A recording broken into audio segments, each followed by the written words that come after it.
Hai guys, balik lagi bareng gue Agatha Resle di podcast Pijar Dedikasi. Gimana? Udah pada siap atau belum nih untuk bahas topik kali ini? Yap, kali ini gue akan bahas soal disparitas putusan yang diatur dalam pasal 340 KUHP. Menarik nih, siapa lagi kalau bukan kasusnya Ferdy Sambo, di mana jaksa penuntut umum udah nuntut nih dengan tuntutan penjara seumur hidup. Sedangkan pelaku lainnya hanya dituntut 12 dan 8 tahun penjara saja. Pasti sudah banyak yang ngikutin kasusnya dong. Nah, hal ini menarik jadi kajian nih Sobat Pijar, tentang bagaimana terpidana pasal 340 KUHP dihukum mati, penjara seumur hidup, dan ada juga yang dihukum di bawah itu loh. Berdasarkan data, hari ini tercatat ada 440 terpidana mati yang sedang menjalani hukuman di lapas guys. Sebanyak 117 terpidana mati karena kasus pembunuhan berencana.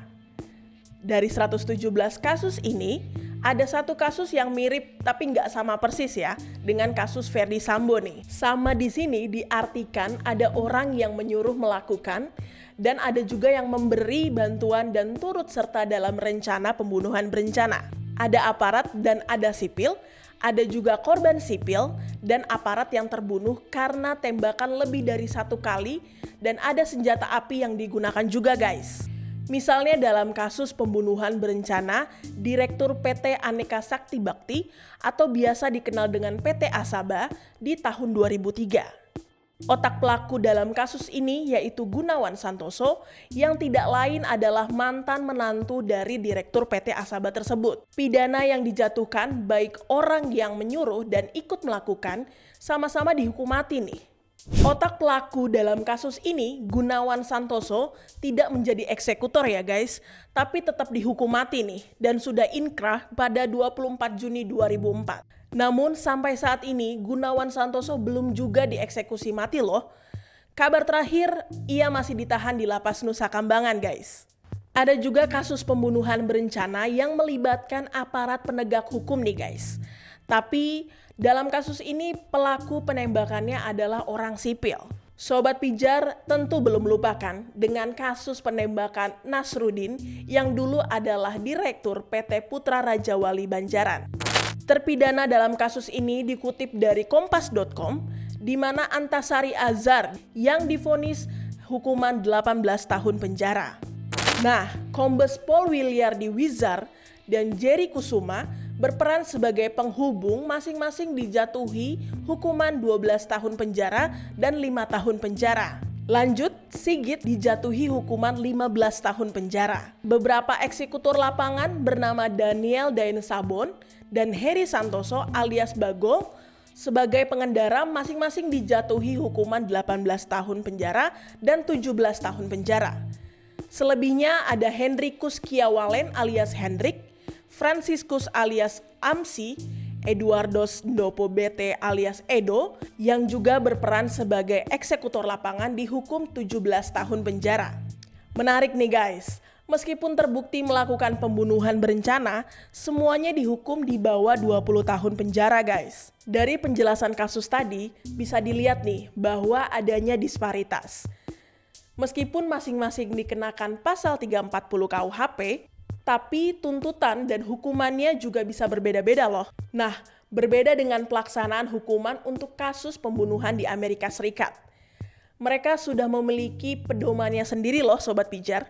Hakim di Amerika Serikat wajib menggunakan pedoman bernama 18 US Section Code 1111 dalam kasus pembunuhan sebagaimana disebutkan dalam United States Sentencing Commission Guideline Manual 2021, yang dimana di dalamnya menyatakan pedoman 18 US Code bertujuan untuk menetapkan kebijakan dan praktik hukuman bagi sistem peradilan pidana federal yang akan memastikan tujuan keadilan dengan memberikan pedoman terperinci yang menentukan hukuman yang tepat bagi para pelaku pidana.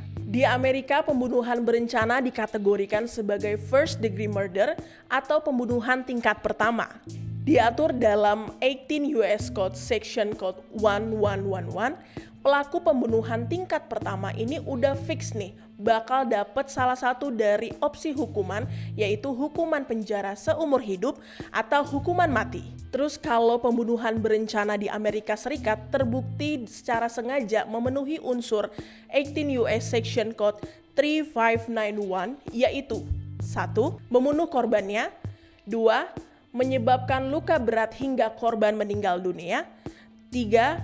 Berpartisipasi dalam sebuah niat atau aksi di mana diketahui bahwa nyawa seseorang akan diambil. Dan yang terakhir, berpartisipasi dalam tindakan kekerasan hingga menyebabkan meninggalnya korban yang di mana pelakunya mengetahuinya. Nah, dari keempat poin ini udah fix nih, pelakunya akan dijatuhi hukuman mati. Perbedaan sistem di Indonesia dan US dapat terjadi karena memang hakim di US memiliki pedoman pemidanaan, sedangkan di Indonesia menganut asas individualisasi pidana di mana hakim diberikan kebebasan dan kemandirian yang besar dalam memutus sebuah perkara. Kebebasan tersebut memang tidak diatur secara spesifik nih di dalam sebuah pedoman. Namun berdasarkan beberapa penelitian mengenai disparitas putusan hakim di Indonesia, setidaknya hakim dalam memutus sebuah perkara tetap akan mempertimbangkan fakta, motif, dan bagaimana tindak pidana dilakukan, riwayat hidup, keadaan sosial ekonomi terdakwa, tindakan terdakwa setelah melakukan tindak pidana, dan perilaku terdakwa selama persidangan nih.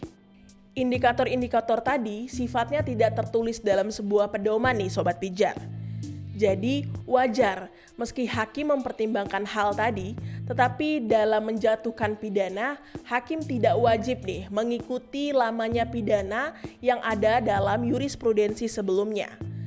Meskipun ada kesamaan dalam pasal, perbuatan, motif, dan perilaku selama dalam persidangan. Selain itu, penelitian dari CDS bekerja sama dengan MA pada tahun 2019 ditemukan bahwa dari total 396 putusan, sebanyak 82,8% atau setara dengan 328 kasus divonis di bawah tuntutan, tetapi sama atau lebih dari 2/3 tuntutan JPU. Kalau berkaca dari data tadi, bisa dilihat bahwa tuntutan jaksa itu jadi ambang batas bagi putusan hakim ya, bukan pedoman yang menjadi referensi. Nah, merujuk pada tuntutan, maka hakim akan memberikan vonis yang sama dengan tuntutan. Tapi nggak menutup peluang nih, Ferdy Sambo bisa juga divonis 2/3 dari tuntutan yang diajukan jaksa.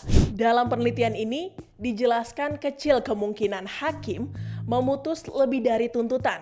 Karena dari 396 kasus, hanya 1 kasus yang diputus lebih dari tuntutan. Artinya kemungkinan hakim memvonis hukuman mati untuk Ferdy Sambo terbilang kecil ya guys. Jadi Sobat Pijar, kalau putusan Ferdy Sambo nanti berbeda dengan 117 terpidana mati pada hari ini, maka inilah yang disebut sebagai disparitas atau disebut sebagai ketidaksetaraan hukuman antara kejahatan yang serupa atau same offense dalam kondisi atau situasi serupa, comparable circumstances. Nah, apabila nanti terjadi disparitas dalam kasus Ferdy Sambo, maka kita bisa mengukur nih Sobat Pijar, apakah disparitas tersebut adalah warranted disparity atau unwarranted disparity. Disparitas sebagai warranted disparity adalah ketika terjadi perbedaan pidana yang dijatuhkan didasari oleh faktor-faktor hukum atau legal factor.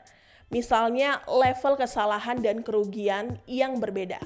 Sedangkan jika terjadi disparitas kategori unwarranted disparity, maka biasanya terjadi karena alasan extra legal factors yang tentunya tidak akan ada dan tidak dipertimbangkan dalam putusan.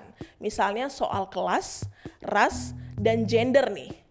Menurut Sobat Pijar, kira-kira kalau terjadi disparitas putusan dalam kasus dugaan tindak pidana pembunuhan berencana Ferdy Sambo, sebagaimana diatur dalam 340 KUHP, apakah masuk yang warranted atau unwarranted disparity nih? Tulis pendapat kalian di kolom komentar ya. Oke, segitu dulu episode Pijar Dedikasi kali ini. Topik yang berat tapi layak nih untuk sama-sama kita obrolin.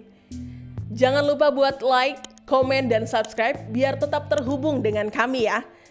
Thanks for watching and see you in the next episode. Bye-bye Sobat Pijar!